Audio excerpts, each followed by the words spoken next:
volume es sama volume air tetap ya berarti. Itu yang aku bilang. Kenapa kita harus perhatikan itu? Karena ternyata kenaikan air laut belum tentu dari pencairan es yang ada di kutub. Terus kenapa sekarang belok jadi konspirasi? Ya, itulah. Karena pertama, kalau ini konspirasinya ya, karena pertama ini dipegang oleh militer. Kita pernah dengar juga sewaktu tsunami di Aceh, ada beberapa pengakuan yang melihat ada bola api meledak di dalam laut.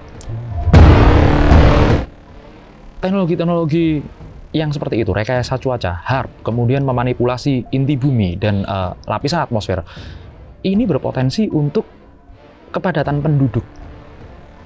Kepadatan penduduk dunia. Sekarang sekitar 7 miliar manusia di bumi ya. Gimana kalau ternyata bumi tidak cukup mensupport mereka semua? Dan ada salah satu keputusan kontroversial di Indonesia, penyebaran nyamuk Wolbachia. Penyebaran nyamuk Wolbachia yang memang nyamuknya disebar, tapi siapa yang di rumahnya ada jentik nyamuk didenda 50 juta. Lah gimana orang nyamuknya disebar sama mereka-mereka juga.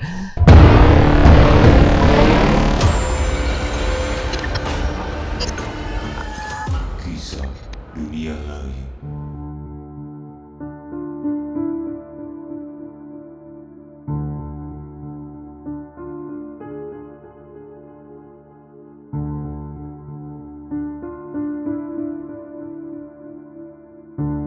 Selamat datang kembali kawan dari dunia lain.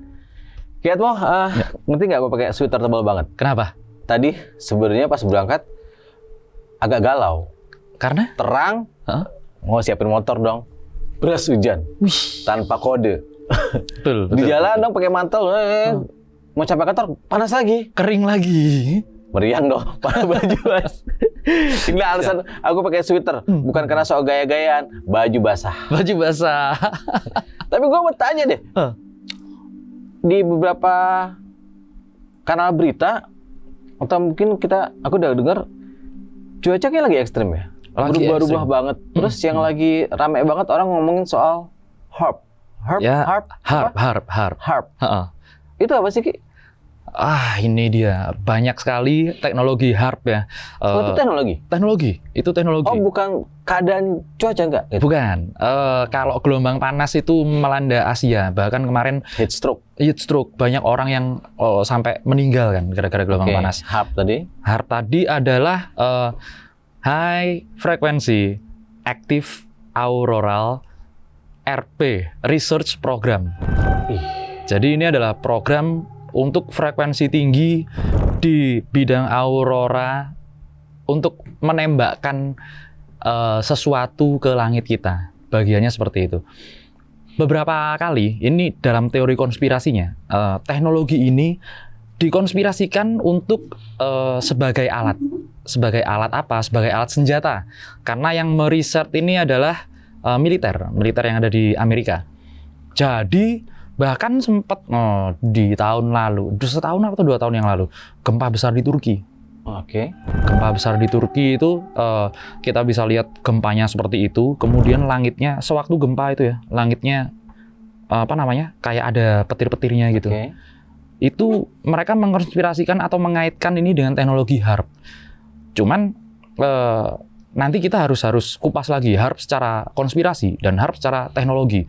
Karena ini adalah 2 hal yang berbeda. Nanti bisa lari ke iklim yang sekarang benar-benar perubahannya nggak karu-karuan.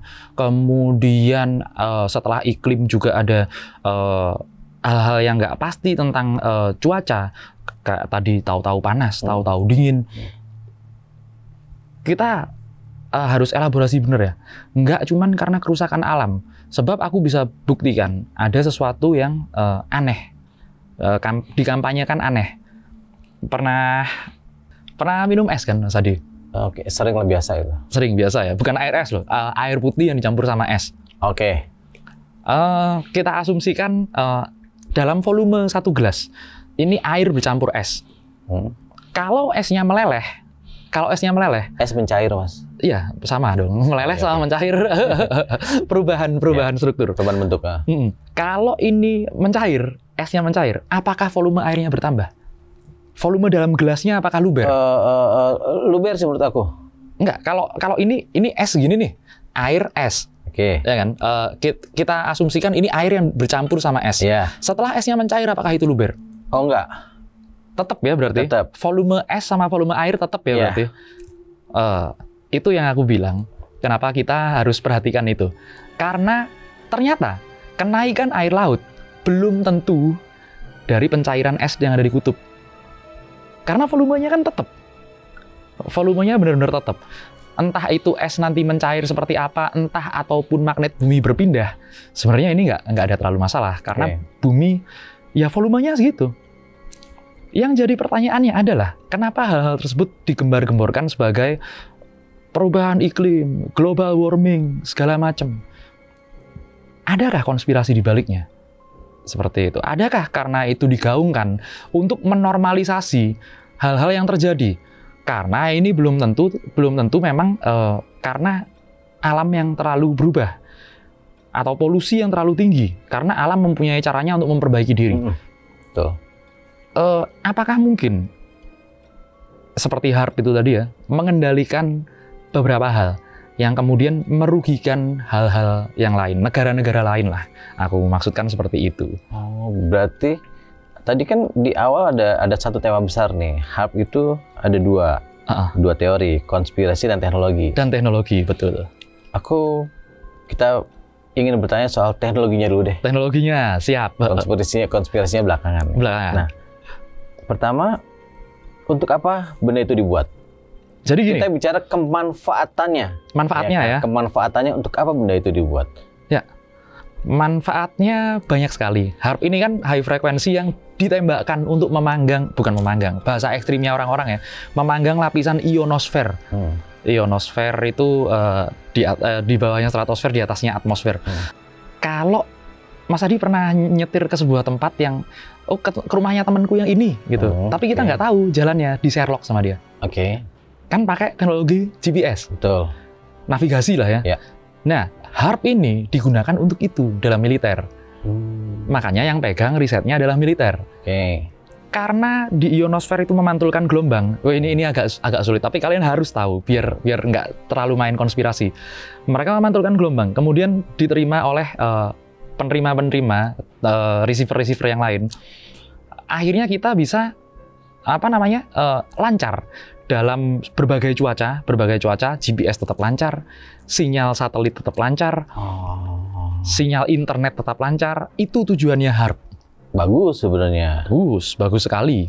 Bahkan beberapa kali kalau dipakai di militer ya, teknologi drone memancarkan gambar yang kemudian nyariin orang. Nah ini nih ada orang di sini. Nah itu pakai HAARP. Itu pakai teknologinya HAARP seperti itu.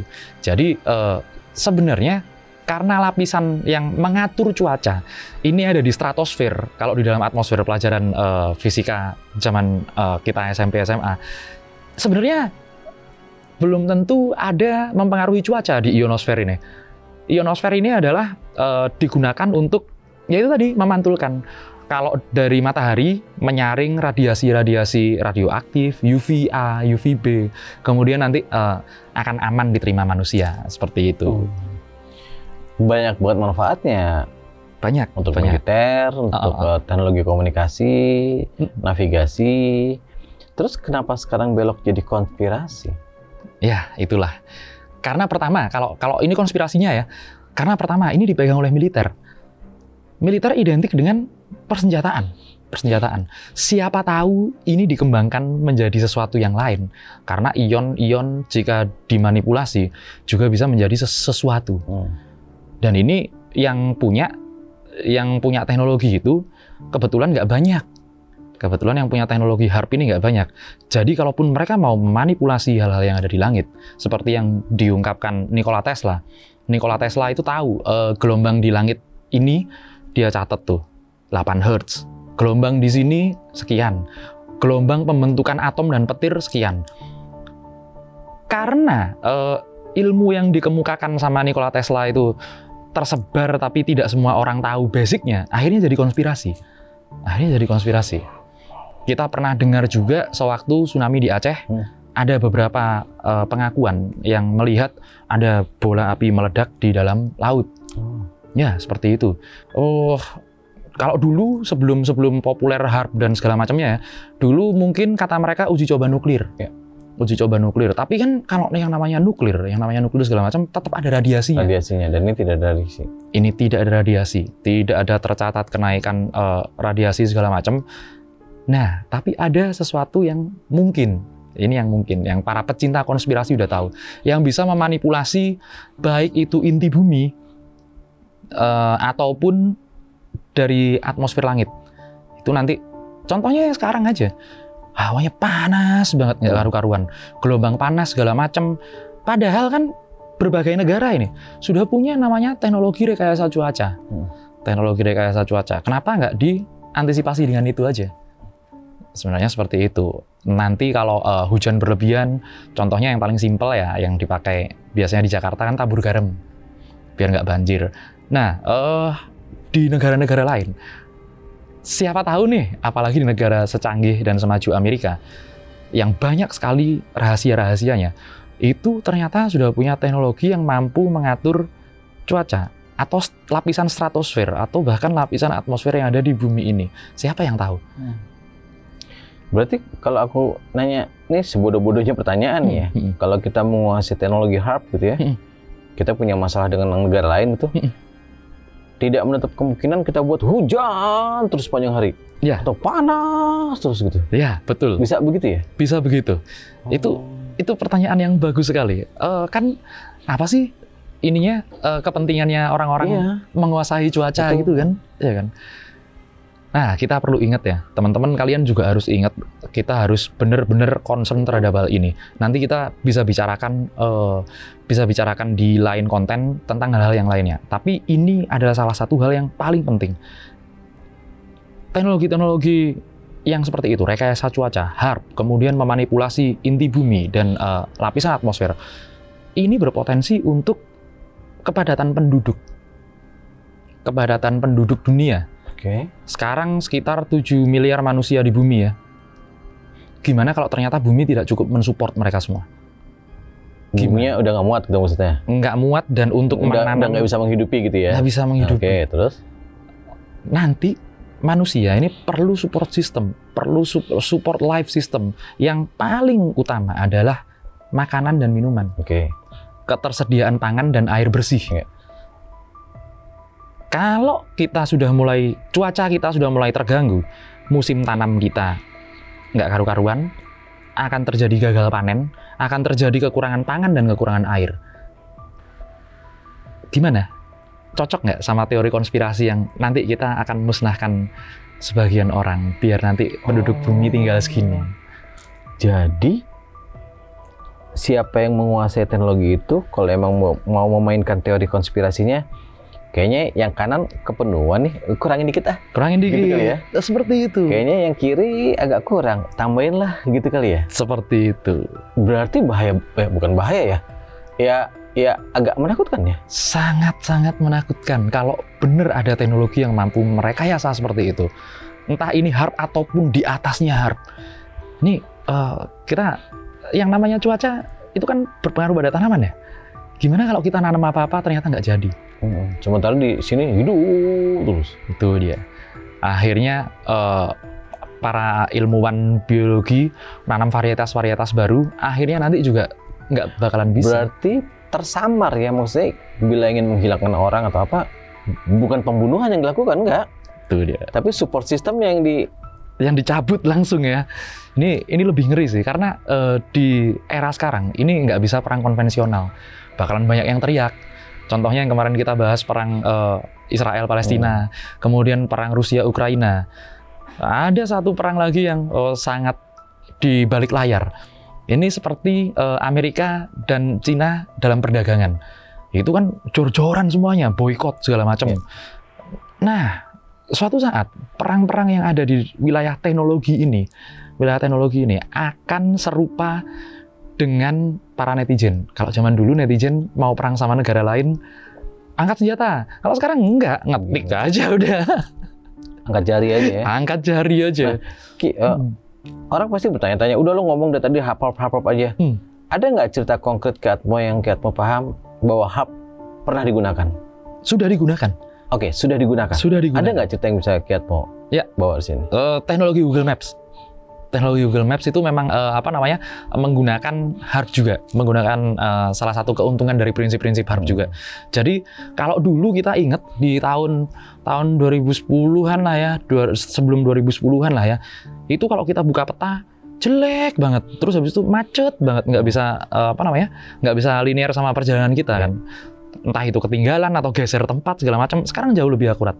Itu karena pantulan ke ionosfernya sudah dimanipulasi sedemikian rupa, jadi lebih bagus seperti itu. Itu penggunaan teknologi HARP. Kemudian ini yang paling penting, teknologi rekayasa cuaca. Teknologi rekayasa cuaca sudah digunakan, bahkan kalau di Jakarta orang-orang udah ngeh lah ya. Kalaupun itu nanti yang aku tadi bilang ditebar garam, tapi ada satu lagi, teknologi high beam elektromagnetik. Itu nanti yang namanya gelombang ya, nanti dikonvertnya akan berupa suhu. Ini di Tengarai terjadi, akhir-akhir ini di Tengarai terjadi di berbagai belahan dunia seperti itu.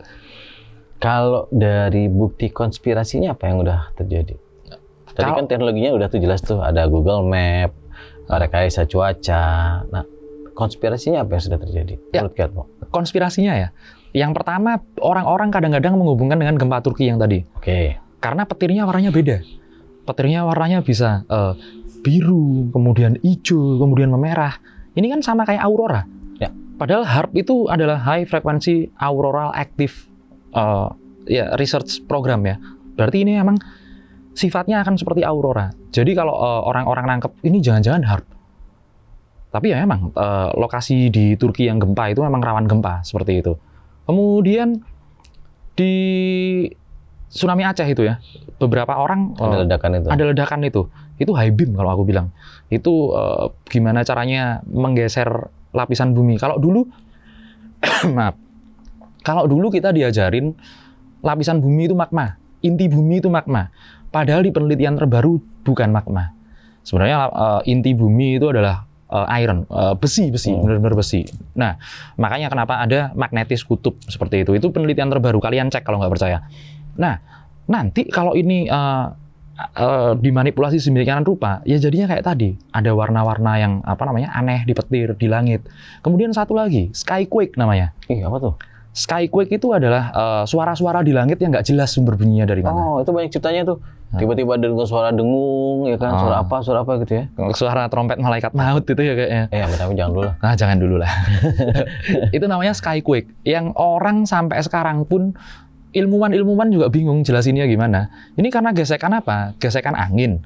Gesekan angin kenapa nggak jadi kayak petir gesekannya? Tak der gitu kan. Kenapa jadi kayak suaranya trompet banget? Macam-macam lah. Itu skyquake juga di Tengarai karena ada gesekan ionosfer, stratosfer, dan atmosfer. Seperti itu. Memanipulasi itu. Dari sekian lama pembicaraan ini, apa efek yang paling berpengaruh buat kehidupan kita ini? Kehidupan kita ini? Ya, seperti yang kita rasakan sekarang ini. Cuaca nggak menentu. Kemudian... berarti, aku potong. Cuaca nggak menentu berarti bisa hubungannya dengan sebar virus gitu? Yes. Tiba-tiba ada pandemi di sana, pandemi di sini. Jangan lupa, kemarin ini ada salah satu keputusan kontroversial di Indonesia. Penyebaran nyamuk Wolbachia. Penyebaran nyamuk Wolbachia yang memang nyamuknya disebar, tapi siapa yang di rumahnya ada jentik nyamuk didenda 50 juta. Lah gimana orang nyamuknya disebar sama mereka-mereka juga. Jadi ini kan kita nggak tahu ya, rekayasa biologi, rekayasa fisika segala macam. Ini kita nggak pernah tahu seperti apa. Kalau menurutku sendiri, kita harus banyak belajar. Memang kita harus belajar. Ini gimana sih kok seperti ini? Ini apa sih intinya seperti ini? Makin kita pinter, meskipun perut kalian lapar, makin kita pinter, makin kita nggak akan bisa dimanipulasi oleh pikiran-pikiran lain seperti itu. Realnya, berarti antisipasinya gimana supaya hidup kita normal-normal aja? Kalau sekarang telat, Kalau sekarang udah telat, kita udah tertinggal jauh dengan negara-negara lain. Yang bisa kita lakukan cuman ya kayak kemarin loh kita bahas tentang gimana caranya berakulturasi dengan alam yang baik karena banyak kerusakan segala macam. Ya namanya tambang pasti dikeruk ya. Padahal banyak sekali sumber-sumber energi alternatif. Contoh yang paling ekstrim, contoh aja yang paling ekstrim. Kalau kita nggak mau pakai energi fosil, energi listrik juga masih butuh energi fosil buat PLTU segala macam kan, batu bara kan. Gimana kalau kita pakai energi atom nuklir sekalian? Itu kan bersih. Cuman ya kita belajar gimana cara gimana kita caranya dapat mengendalikan inti atom dengan baik, nuklir dengan baik. Seperti itu. Indonesia punya Batan kok. Badan Tenaga Atom Nasional. Iya, seperti itu. Iya benar ya, Badan Tenaga Atom Nasional, betul ya. Ih, serem banget ya. Serem. Makanya nanti orang-orang ini harusnya kebanyakan orang yang berada dalam teori konspirasi ini nanti dicibir sama yang lain. Apa-apa konspirasi. Iya, itu juga bagian dari aku mau nanya. Terus kenapa tiba-tiba Ki Atmo punya ide mau ngomong ini? Ya, karena gini. Konspirasi dan teknologi. Di mana orang-orang yang berpikir konspirasi ini mengajari kita untuk berpikir kritis. What if? Gimana kalau ternyata seperti ini? Nah, setelah kita punya what if-nya, antisipasinya, kita pakai dengan teknologi. Dua hal ini harus seimbang. Nah, kalau udah, kita kasih kebijakan secara spiritual. Seperti itu. Jadi aku sebagai dukun juga nggak ngawur-ngawuran. Iya, tapi menyeramkan. Menyeramkan sekali. Dan sudah telat. Kalau sekarang untuk mengantisipasi, nggak bisa. Kita sekarang harus memperbaiki. Akselerasi cara belajar, akselerasi cara pandang. Nah, seperti itu. Oke, pertanyaan terakhir. Menurut Ki Atmo, dalam waktu dekat, efek apa yang kita rasakan dari hub tadi, yang bakal terjadi? Yang bakal terjadi? Sudah terjadi sekarang. Oke, next-nya? Next-nya, kita bakalan lebih banyak impor pangan. Impor bukan sekedar karena Indonesia nggak bisa. Karena Indonesia lebih murah ngimpor daripada nanam sendiri. Seperti itu. Kenapa mereka bisa menanam sesuatu yang lebih murah sedangkan kita nggak? Dengan varietas unggul. Kalah kita sama Thailand. Padahal Thailand ambil bibit dari Indonesia juga. Seperti itu. Berarti lagu Kus Plus, tongkat kayu jadi tanaman, kolam susu, udah makin dipertanyakan. Kayaknya kalau di sebagian besar wilayah Indonesia, sekarang udah nggak cocok lagu itu. Seperti itu sih kira-kira. Juga banyak sih nanti aku mau ngobrolin tentang alien-alien, makhluk alien yang menyerang di Indonesia ini. Contohnya namanya Red Devil. Tuh ntar pencinta sepak bola ngamuk loh. Enggak, emang ada Red Devil di Danau Toba. Itu udah ada alien Red Devil di Danau Toba. Berarti kita bahas di video berikutnya. Boleh. Termasuk alien di atas pohon yang kalau orang lihat, Oke, aliennya dia. Ya. Sampai jumpa lagi kawan dari dunia lain.